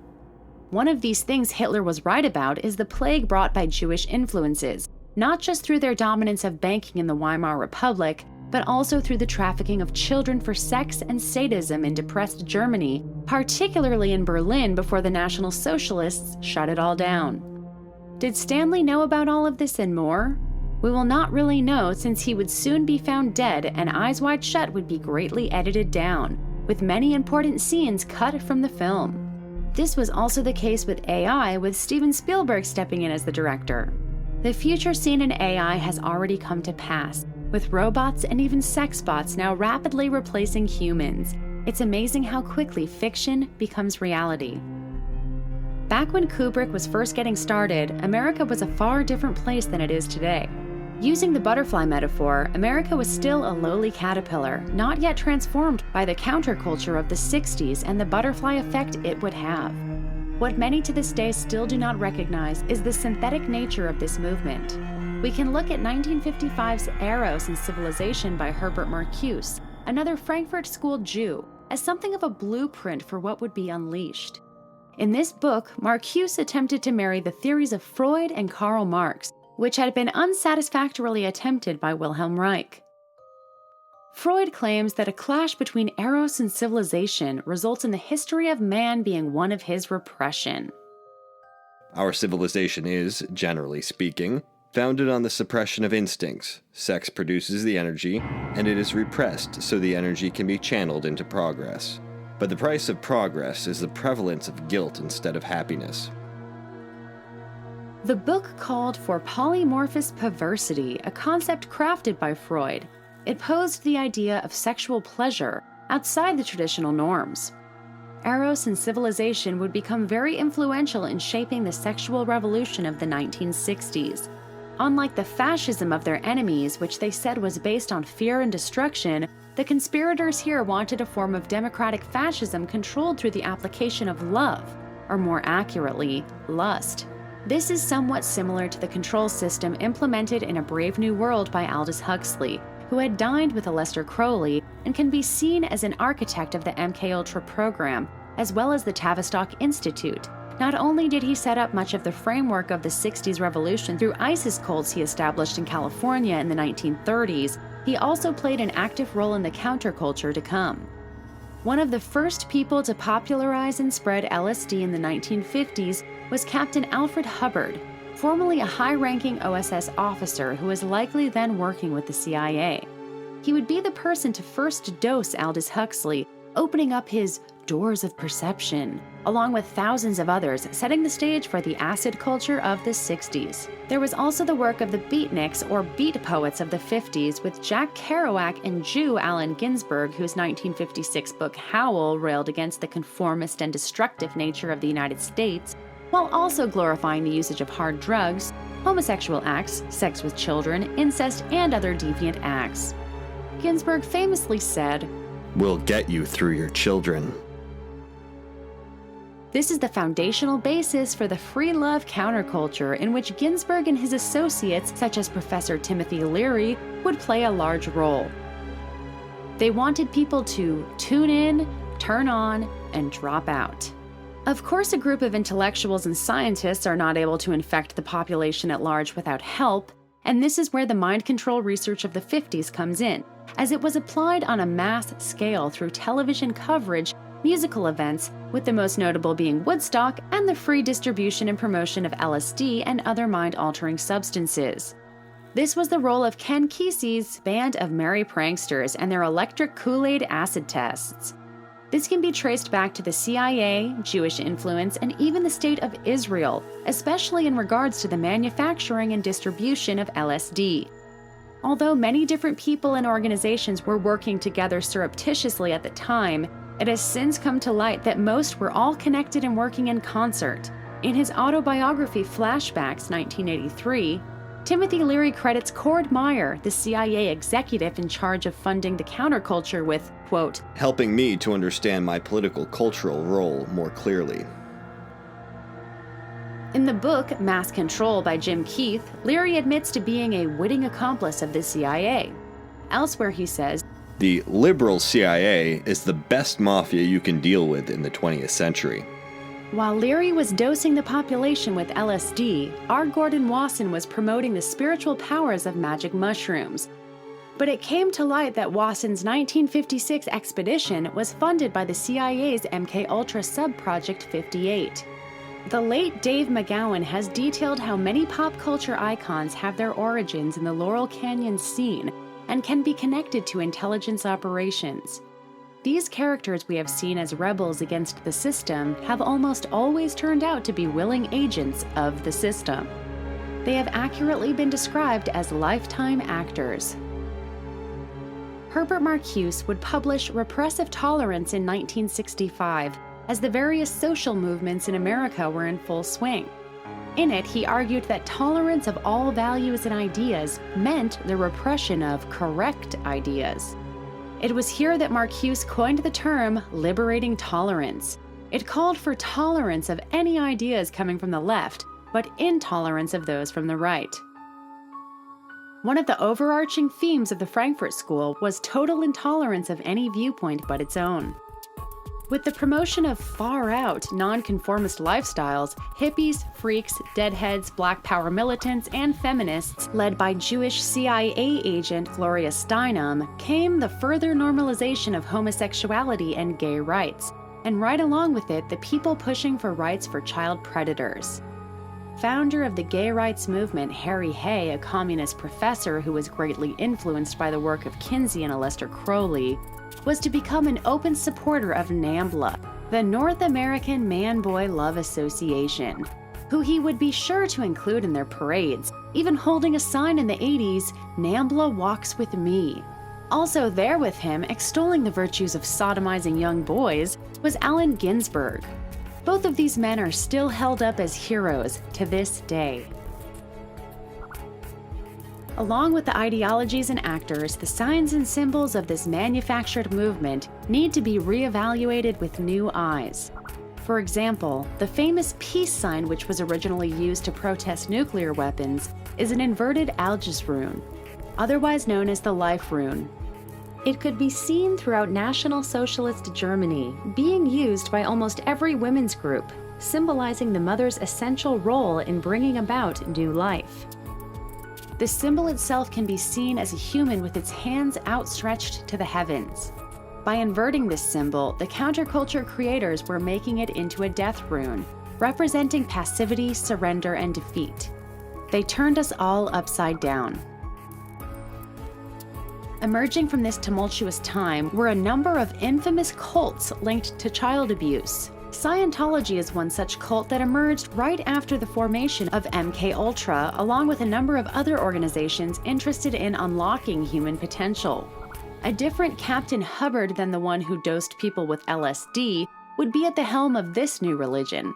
L. Ron Hubbard considered Aleister Crowley a good friend and was involved in strange rituals with rocket scientist Jack Parsons before his publication of Dianetics and his development of the Church of Scientology. Without getting into too much detail, Scientology has all the hallmarks of a government mind control operation, with the auditing process taking a great deal from the CIA's Kubark interrogation manual. There is even a Dear Alice section where the subject reads lines from Alice in Wonderland. In regards to children, there were many reports of children being used as slave labor, facing sexual abuse, sexually inappropriate auditing, and being taken from their parents. Hubbard believed that children needed to be responsible since they are billion-year-old beings in small bodies. Because this organization still wields incredible power in the US, with people placed in key positions in the government and media, and has effectively shut down any serious investigations into their abuses, the true nature of these horrors have not yet been unearthed. Next, let's turn to the People's Temple, founded by Jim Jones in 1956. Jones would ride the counterculture wave of the 60s and establish many branches around the US. The People's Temple was a multicultural organization preaching against white racism and Western culture, attracting many black members. He was helped along the way by various people within the government, even being appointed to the Human Rights Commission by San Francisco Mayor Moscone in 1976, though he declined. He was then soon made chairman of the San Francisco Housing Authority Commission. After drawing some serious criticism, Jim Jones relocated his entire ministry to a settlement in Guyana, South America in 1977. The location, 5 miles from Georgetown, was christened Jonestown. The move to Jonestown was given the full support of the American Embassy in Guyana. The Georgetown CIA station was an office space within the U.S. Embassy building itself, and at least 3 diplomatic officials there were allegedly CIA assets. Richard Dwyer, whose name was listed in the Who's Who of the CIA, was Deputy Chief of Missions of the U.S. Embassy to Guyana at the time. When later quizzed directly about his alleged CIA involvement, Dwyer responded, "No comment." Founded in the mid-1970s, the Jonestown location in Guyana was once a CIA training camp for mercenaries as part of their covert operations in Angola. George Philip Blakely, a CIA agent and a pivotal figure in the forming of the Jonestown community, placed a $650,000 down payment on the land in 1973. Jones's childhood friend and longtime associate, former police chief Dan Mitrione, worked throughout the 1960s for a secret CIA front organization that specialized in torture and assassination.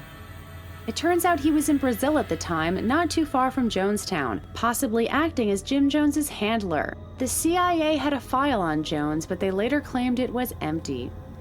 CIA's Internal Office of Security had also vetted Jones, something that would normally be done for those selected to work for the agency. While in Jonestown, away from the prying eyes of authorities, the abuse committed against members intensified. There was a deliberate malevolence about the way Jones treated the members of his cult that went beyond mere perversion.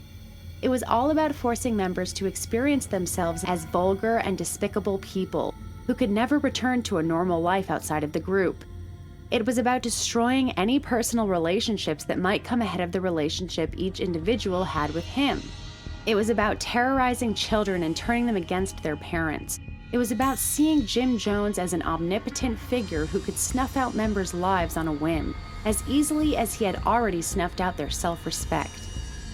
In short, it was about mind control, and after all that, it was not incidentally about Jones's own sick fantasies and sexual perversions. Both men and women were routinely beaten, coerced into having sex with Jones in private, and with other people in public. Husbands and wives were forbidden to have sex with each other, but were forced to join other members in watching their spouses be sexually humiliated and abused. In order to prove that he wasn't a racist, a white man was coerced into having oral sex in front of a gathering of members with a black woman who was having her period. Another man was made to remove all his clothes, bend over and spread his legs before the congregation while being examined for signs of venereal disease. A woman had to strip in front of the group so that Jones could poke fun of her overweight body before telling her to submerge herself in a pool of ice-cold water. Another woman was made to squat in front of 100 members and defecate into a fruit can. Children were tortured with electric shocks, viciously beaten, punished by being kept at the bottom of a jungle well, forced to have hot peppers stuffed up their rectums, and made to eat their own vomit. After hearing about some alleged abuses, U.S. Congressman Leo Ryan, who was passionately opposed to the CIA, went down to Jonestown on a fact-finding mission, with the intention of bringing home anyone being kept against their will. After briefly visiting Jonestown, Ryan was assassinated when trying to return back to the U.S. His aides and family immediately suspected the CIA. Jones then encouraged his followers to drink the suicidal Kool-Aid, but it actually appeared many had to be forcibly injected and shot, though no official autopsies were conducted. In the early hours of the 19th of November, before the grisly events had been discovered, the CIA's Noiwan secure radio channel reported mass suicides at Jonestown. The Guyanese had 408 bodies, but later when the Americans arrived, this was revised to a mind-boggling 913, along with some unconvincing explanations for the disparity. Amongst the drugs found at Jonestown were Quaaludes, Valium, morphine, Demerol, and serum sodium pentothal, chloral hydrate, thallium, and an incredible 11,000 doses of thorazine, an antipsychotic.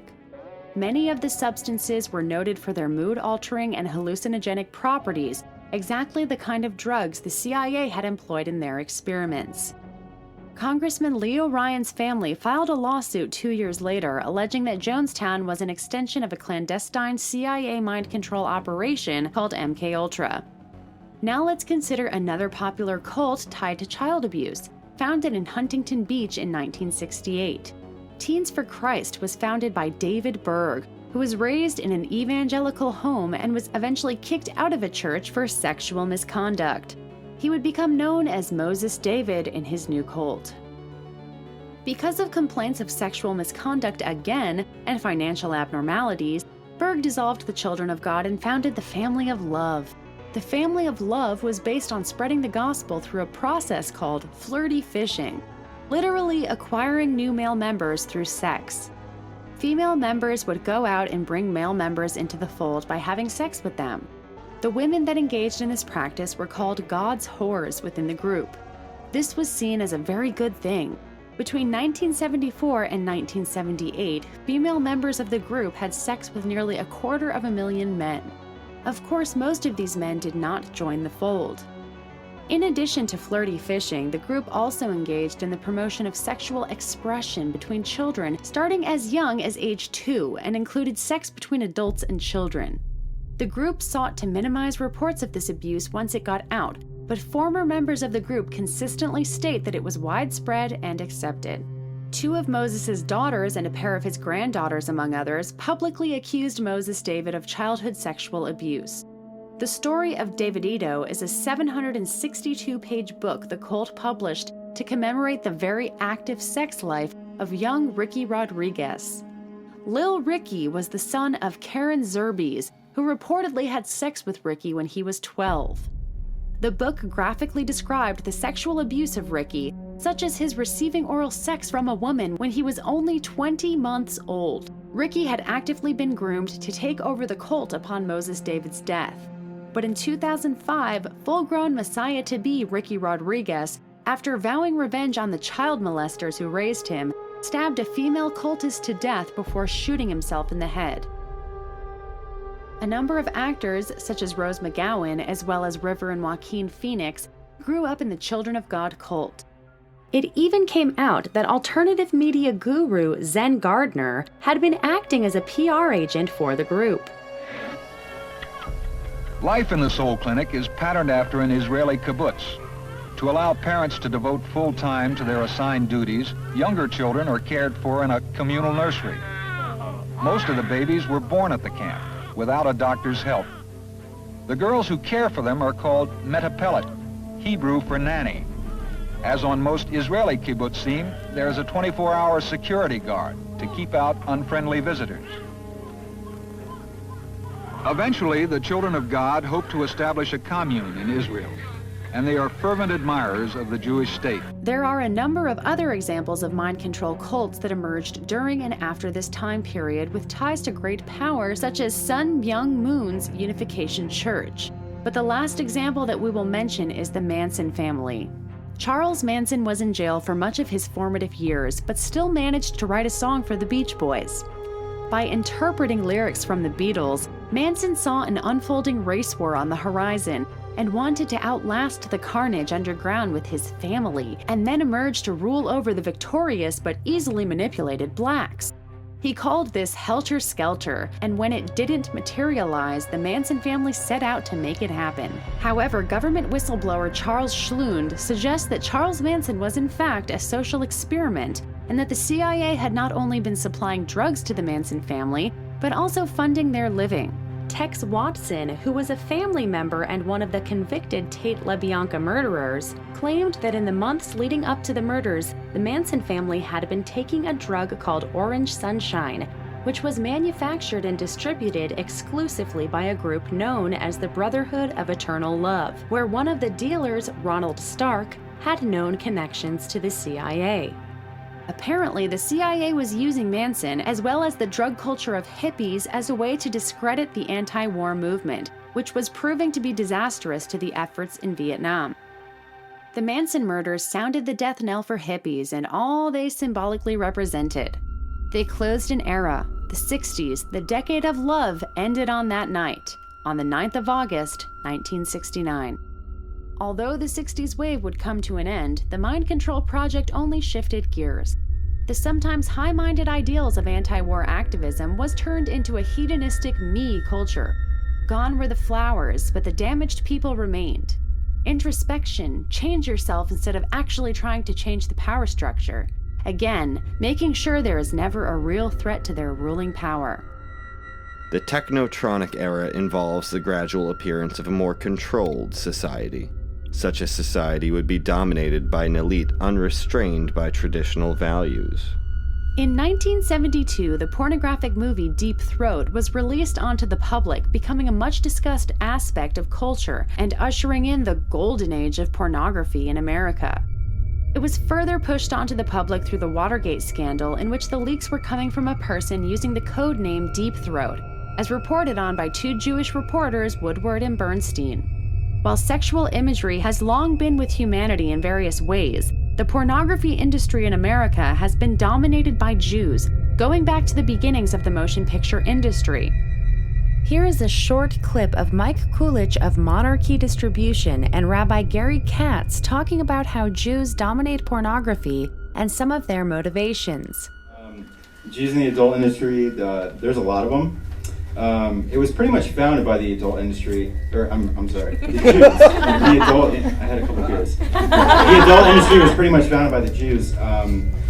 Basically, in the early 1900s, the German Jewish immigrants came in, and when they were trying to get into different industries, there was a lot of anti-Semitism where they couldn't get into normal lines of work. I'm not saying that porn's not normal. So they gravitated towards the porn industry because it's like kind of the seedier cousin of the Hollywood industry, which had already been controlled by the Jews. And basically they pretty much just took it over. Alongside the blockbuster films being produced have been the pornographic movies often sold on the black market, with child pornography and snuff films in which a victim is murdered being a lucrative underground industry. In general, though, pornography has always been a Trojan horse sold to adults, intended to get them addicted to smut, distracted and more open to alternative lifestyles, while also promoting the sexualization of children who almost inevitably get their hands on the magazines and videos. There is also the very popular genre of barely legal teens who dress up as schoolgirls.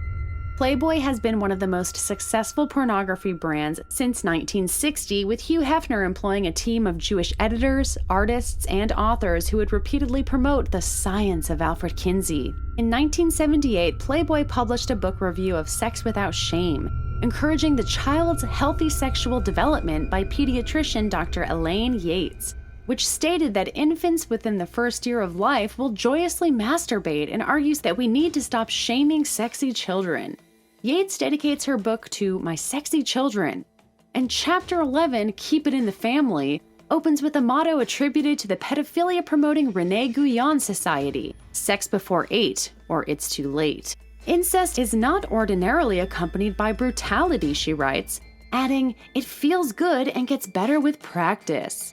Much has been said about Hugh Hefner working with the CIA to reshape the American mind, which cannot be readily verified, but the fact is that he did business with Castle Bank, a CIA front.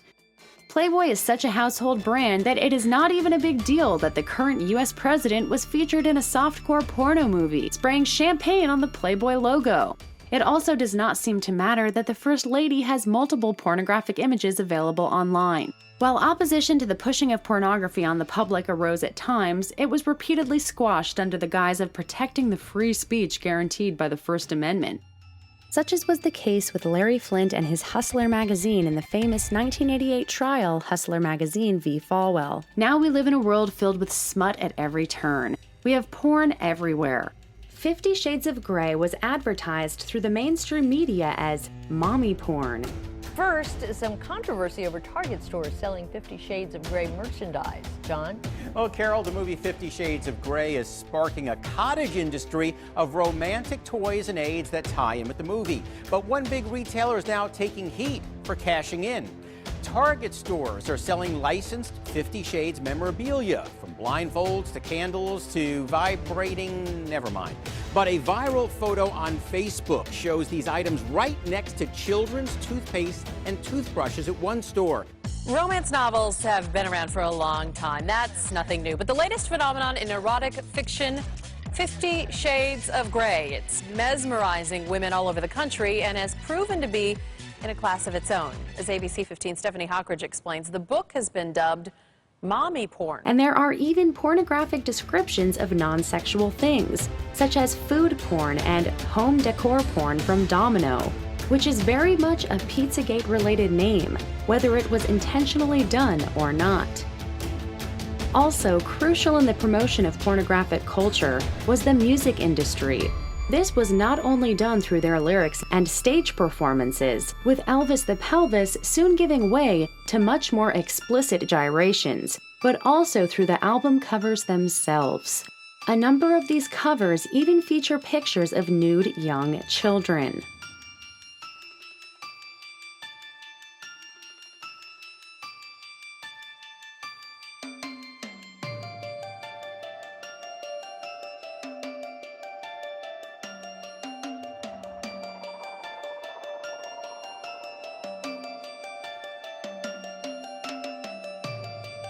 Power is the ultimate aphrodisiac.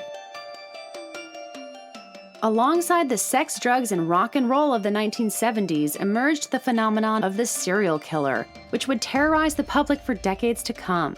David Berkowitz, a Jewish killer known as the Son of Sam, would murder 6 people supposedly because a demonic dog told him to do it. John Wayne Gacy, a man who would dress up as a clown for children's parties, would rape and murder over 33 boys. But most terrifying about a lot of these cases is the connection to political power, with Gacy the killer clown being Democrat precinct captain. He is even photographed with Rosalind Carter with a Secret Service pin on his jacket, indicating that he had been vetted. In the next section of this documentary, we will be continuing our timeline of abuse in the United States and showing how child trafficking has reached epidemic levels over the past few decades, involving Hollywood, religious institutions, government contractors, political power players, the Pentagon, the White House, and more.